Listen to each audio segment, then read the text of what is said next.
ঈদ আসছে আর মেহেদি লাগাবো না, সেটা কি হতে পারে? আমি চলে যাচ্ছি কসমো ক্যাফেতে আগামীকাল, পরশু এবং ঈদের চাঁদ রাতে হাতে মেহেদি লাগাতে।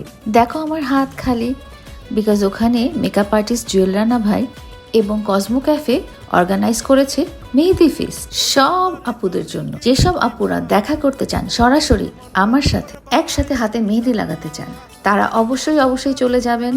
আমি ডিটেলস লিখে দিচ্ছি। এটা হচ্ছে বসুন্ধরায় আবাসিক এলাকায় পান সেন্টারের দোতলায় কসমো ক্যাফেতে Eid Mehedi feast by makeup artist Jewel Rana.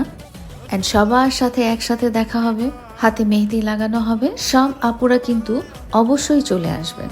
আগামীকাল বিকাল থেকে নিয়ে পরশু দিন এবং চাঁদ রাত বিকাল থেকে নিয়ে রাত 1টা পর্যন্ত শপিং করেন আর ব্যস্ত থাকেন আর যাই করেন, সবাই চলে আসবেন। আমরা একসাথে মেহেদি লাগাবো। সো কসমো ক্যাফেতে দেখা হচ্ছে আপুদের সাথে।